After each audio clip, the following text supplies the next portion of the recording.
For today's video mga par, gagawa tayo ng pork embutido. So bago simulan natin, mag-debone muna tayo ng pork shoulder. Huwag na natin patatagalin pa. Tara na! At nagkita tayo dito uli, kukunin natin ang ating pork.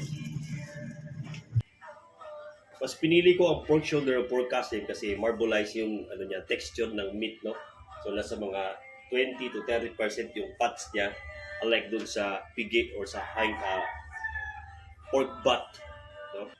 So para sa akin, mas malasa siya, mas masarap siya pag niluluto. Na kung anong klaseng luto, inihaw, prito, sinabaw, pork casing para sa akin. Adobo humba, pork casing para sa akin. May bones pa siya dito. Yung pamaypay.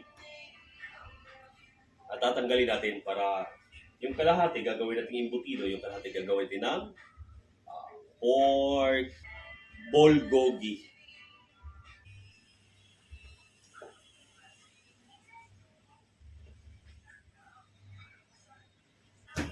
So dito na side gagawin natin ng pork bulgogi. At ito dito na side, gagawin natin ng pork embutido.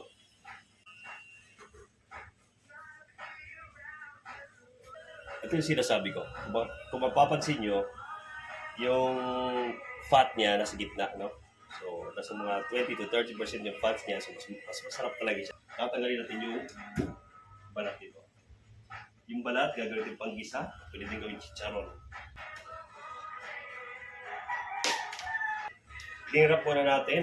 Lagyan natin sa freezer. About 30 minutes to 1 hour. Para lang magkaroon siya ng kunting medyo mugahe-gahe siya gamay. Kasi wala tayong slicer. Gagawin natin kutsilyo. Slider siya manipis. No? So, 30 minutes to 1 hour. Dapat ang ratio na giniling natin ay nasa 80% to 20%. 20% yung fats, 80% yung laman. Pero ang gagawin natin, gawin natin 30 para mas juicy ang kalalabasan ng ating pork embutido. Bakit nilagay mo cheese pa? Kasi gagawa tayo ng special embutido. So, kung gusto nyo makakuha ng magandang giniling, no?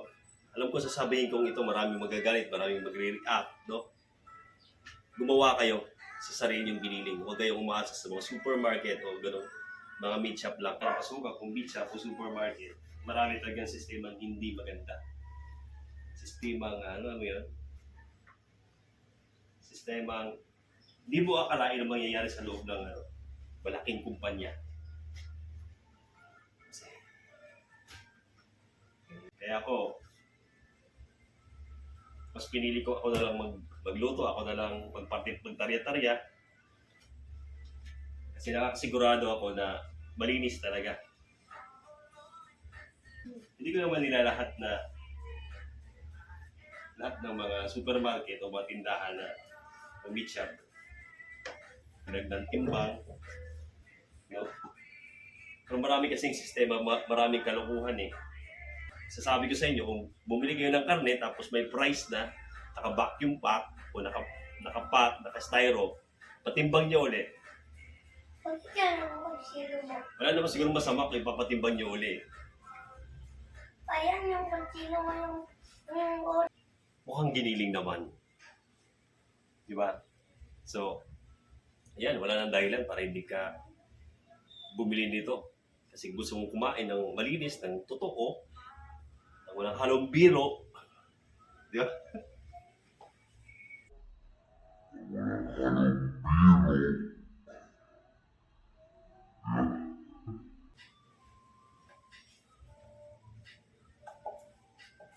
Lagyan tayo ng asin.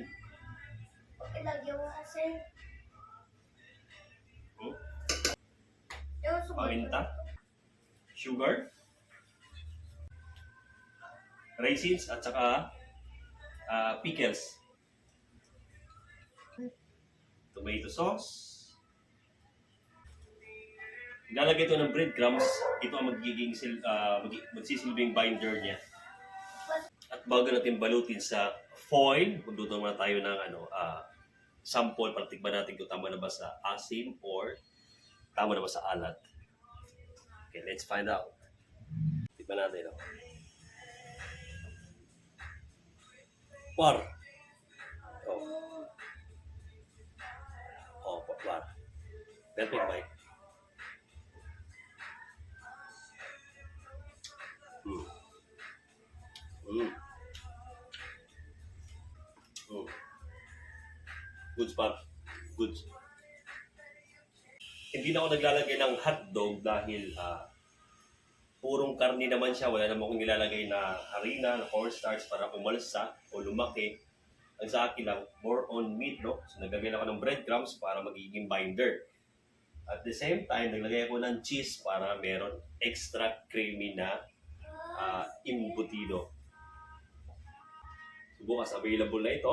I-steam muna natin to ng mga 1 hour or more para maluto talaga siya.